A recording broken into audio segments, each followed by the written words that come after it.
Good morning, dear students. How are you? I hope you are all well with your family members. Stay healthy, stay safe, stay at home. Today I am going to teach you figure of speech. मेरे छात्रों नमस्कार। मैं आशा करता हूँ आप सभी स्वस्थ होंगे, घर पर रहें, स्वस्थ रहें। आज मैं आपको फिगर स्पीच यानी अलंकार पढ़ाने जा रहा हूँ। It's a very important topic. ये एक बहुत ही महत्वपूर्ण टॉपिक है। In exams it is of 4 marks. परीक्षा में ये 4 नंबर का आता है। And in this figure of speech topic, और इस फिगर ऑफ स्पीच टॉपिक में there are only 7 figures of speech. केवल 7 फिगर स्पीच हैं, केवल 7 अलंकार हैं।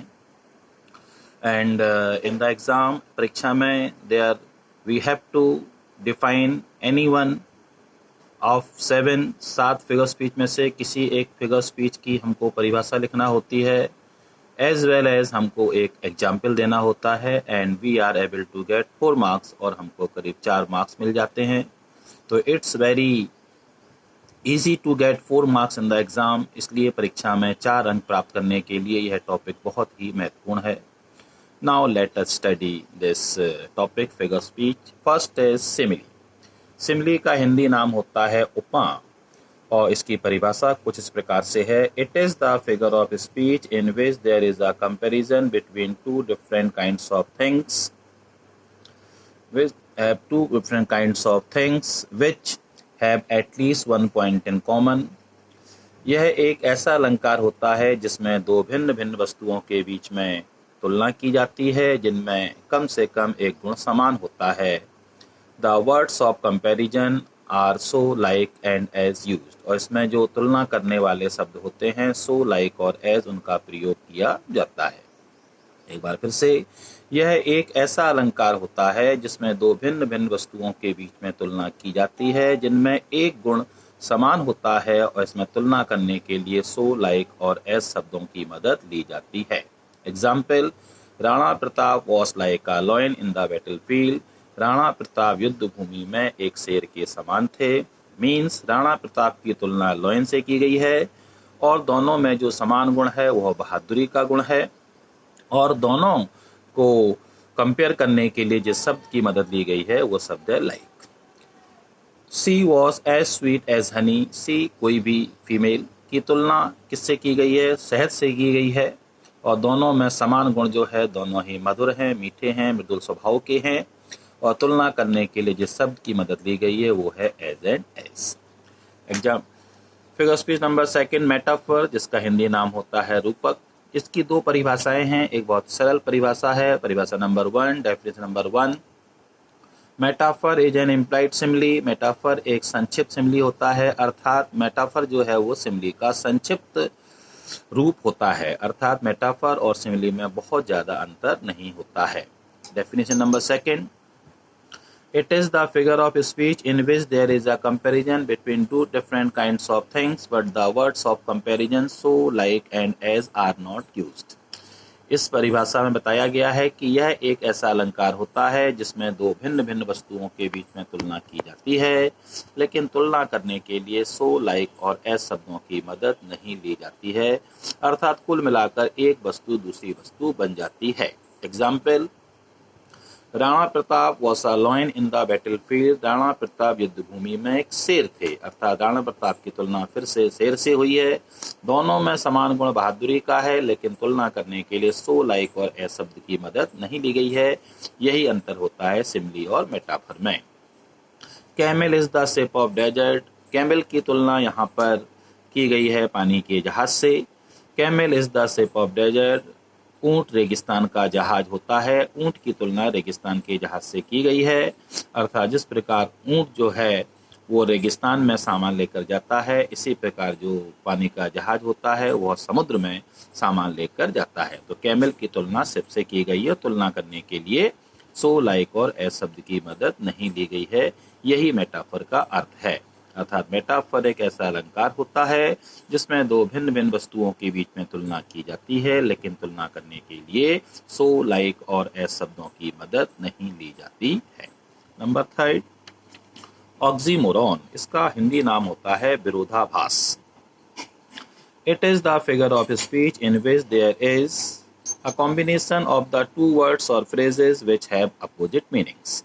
जैसे कि इसके टाइटल के नाम से ही मालूम है, विरोधाभास, अर्थात यह एक ऐसा अलंकार होता है जिसमें ऐसे दो शब्द या वाक्यांश पाए जाते हैं जिनका आपस में मीनिंग विपरीत होता है, अपोजिट होता है। अर्थात यह एक ऐसा अलंकार होता है जिसमें दो ऐसे शब्द पाए जाते हैं जिनका आपस में अर्थ विपरीत होता है। यह एक ऐसा अलंकार होता है जिसमें ऐसे दो शब्दों का समूह पाया जाता है, ऐसे दो वाक्यांशों का समूह पाया जाता है जिनका आपस में अर्थ विपरीत होता है, विलोम होता है। Example, it is an open secret, यह एक खुला रहस्य है। अर्थात रहस्य जो है वो खुलता नहीं है और जो खुल जाता है वो रहस्य नहीं होता है, इसलिए सीक्रेट के साथ ओपन का वर्ड का प्रयोग करने का मतलब है कि यह एक अपोजिट वर्ड है। It is an open secret, यह एक खुला रहस्य है।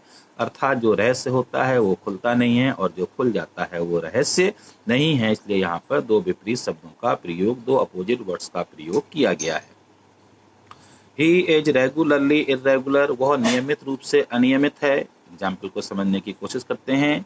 कुछ स्टूडेंट्स ऐसे होते हैं जो स्कूल में नियमित रूप से नहीं आते हैं, जबकि एक स्टूडेंट्स की ड्यूटी यह होती है कि वो विद्यालय प्रतिदिन आए, लेकिन कुछ स्टूडेंट्स ऐसे होते हैं जो नियमित रूप से स्कूल नहीं आते हैं। एग्जाम्पल है, ही इज रेगुलरली रेगुलर, वह नियमित रूप से अनियमित है।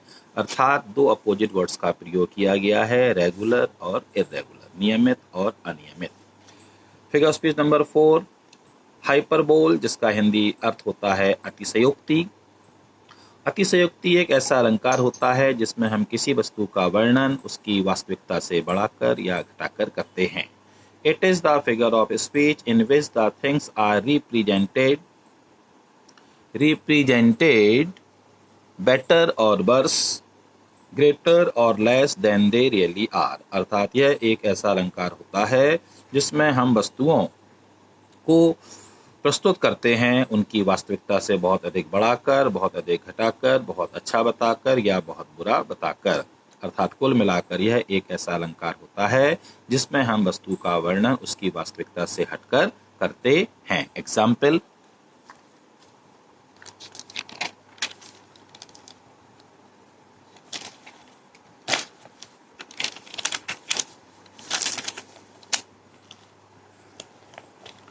एग्जाम्पल्स हैं, there chief was mountain high, उनका मुखिया पर्वत के बराबर ऊंचा था। अर्थात हम समझ सकते हैं कि मुखिया जो होता है, हेड जो होता है, वो कदकाठी में बहुत हष्ट पुष्ट होता है, लंबा चौड़ा होता है, लेकिन इतना ऊंचा नहीं हो सकता कद में कि वो पर्वत के बराबर ऊंचा हो। अर्थात बड़ा चढ़ाकर वर्णन किया गया है।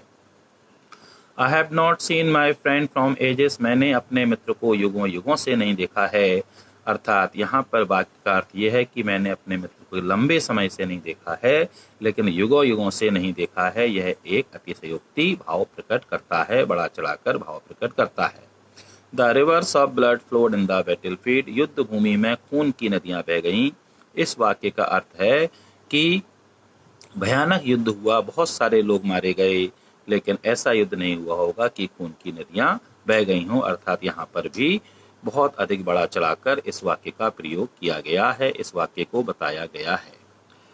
नंबर 6, फिगर स्पीच नंबर 6 है। नंबर 5 है ओनोमाटोपोइया, अर्थात इसका अर्थ होता है ध्वनि सूचक अलंकार। यह एक ऐसा अलंकार होता है जिसमें शब्द से, जिसमें हम आवाज से, ध्वनि से वाक्य का अर्थ जान लेते हैं। It is the figure of speech in which the sound tells the meaning of the sentence, यह एक ऐसा अलंकार होता है जिसमें जो ध्वनि होती है वह वाक्य के अर्थ को स्पष्ट कर देती है। अर्थात वाक्य को समझने के लिए केवल ध्वनि पर्याप्त होती है। For example, the dogs bark, कुत्ते भौंकते हैं। द कैट्स म्यू, बिल्ली म्याऊ म्याऊ करती है। द कुकूस को, कोयल जो है वो काऊ काऊ करती है। अर्थात वाक्य की ध्वनि से ही हम उस वाक्य के अर्थ को जान लेते हैं। नंबर 6 है पर्सोनिफिकेशन, जिसका हिंदी नाम है मानवीयकरण। It is the figure of speech in which the lifeless things and abstract ideas are thought of as living beings.